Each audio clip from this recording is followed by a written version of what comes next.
Wow! 55 million pesos gone! A project 100% paid but 0% built.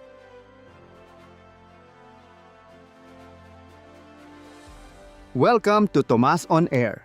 In this segment, we uncover what President Bongbong Marcos found during a surprise inspection in Bulacan. And believe me, it's shocking. Let's dive into News in Focus. As of last month, June, ang report dito, 100% complete at saka fully paid. Wala kaming makita na kahit isang hollow block, isang ng semento, walang equipment dito. Lahat itong project na ito, ghost project. Walang ginawa na trabaho dito. Nakakalungkot pero ang dami pang iba na sa amin palagay ganito rin. Na ganitong kalaki na project, 220 meters, 55 million ang kontrata. Walang nagawa. Kahit ano, walang nagawa. Hindi man hindi man nakapagpala kahit isa lang pa. President Bongbong Marcos conducted a surprise inspection in Bulacan. The river embankment project worth 55 million pesos was reported finished and fully paid. But in reality, the site only revealed an empty river without a single protective wall. This is clear proof that on-paper reports can be drastically different from reality on the ground. I'm getting very angry. This is what's happening. Hindi naman. Paano naman? Pero wala talaga. 220 meters, 55 billion. Completed ang record ng Public Works. Walang ginawa, kahit isang araw hindi nagtrabaho, wala kang makita, puntahan ninyo, wala kayong makita kahit na ano. Tuloy-tuloy ang pagbaha doon sa kabila. And the President's angry reaction reflected the public's frustration.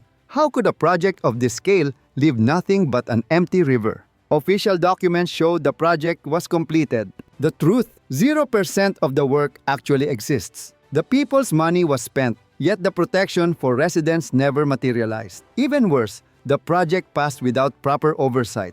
Critical procedures like planning, permits, and monitoring were essentially bypassed. This is why the President Bongbong Marcos went in person, not just reading reports, but verifying the site himself. He emphasized that this isn't just an administrative error. There are serious indications of public fund misuse, and responsible parties must be held accountable. Normally, large-scale projects go through multiple layers of audit, central office, LGU recommendations, and on-site verification. The fact that all of this was bypassed reveals major gaps in oversight. So yes, I'm not disappointed, I'm angry. With visible emotion, President Bongbong Marcos stated, "I'm not disappointed, I'm very angry." A phrase that captures the public's frustration when their taxes are wasted on a fictitious project. And from the field, he immediately ordered decisive action. It's rare to see a president publicly show anger. This case stands as more than just a failed project. It highlights the cracks in infrastructure governance. Po, baha po talaga. Dinaas ko dito hanggang dito po talaga baha. Eh siyempre po, lilikas kami dito, magtatanggal ng gamit, iaangat lahat. Kaya po talaga yan, yung pag po talaga natapos siya, mapakalaking tulong sa amin yan. Talaga po sa amin, pag po nalagyan po ng flood control po yung gilid, hindi na po kami babahain.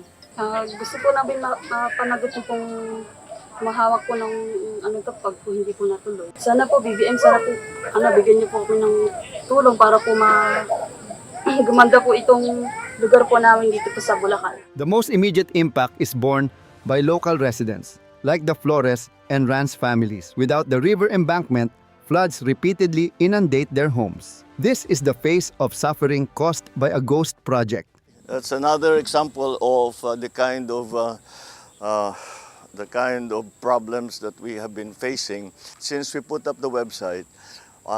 Ang dami talagang sumusulat, and this is a perfect example of the abuse that is being done by some of these contractors. President Bongbong Marcos personally listened to the residents' complaints, proof of leadership that stands with the people. Interestingly, these complaints reached President Bongbong Marcos thanks to reports submitted through the Sumbang sa Pangulo platform, showing that citizens' voices can truly be heard. Talagang I'm thinking very hard to pipilahan natin sila na economic sabotage. Because economic sabotage is very clearly. Ano natin ngayon to? Saan napunta yung pera? Hahabulin natin, kakasuhan natin sila. How long will that take? He also emphasized the possibility of pursuing legal action, including accusations of economic sabotage. Every year, thousands of families in flood-prone areas rely on flood control projects. Even one ghost project can mean dozens of homes submerged again. President Bongbong Marcos immediately announced 5 decisive actions. Blacklist the contractor, Sims Construction Trading. Conduct a full investigation. Consider charges of economic sabotage. Accelerate the replacement project to ensure the embankment is actually built. Hold direct dialogue with residents. The message is clear. Under Bagong Pilipinas, there is no room for ghost projects. The people's money must return to the people in the form of protection, development, and a better future. 55 million pesos vanished. The ghost project exposed. This time, President Bongbong Marcos proves that under Bagong Pilipinas, we build, not steal.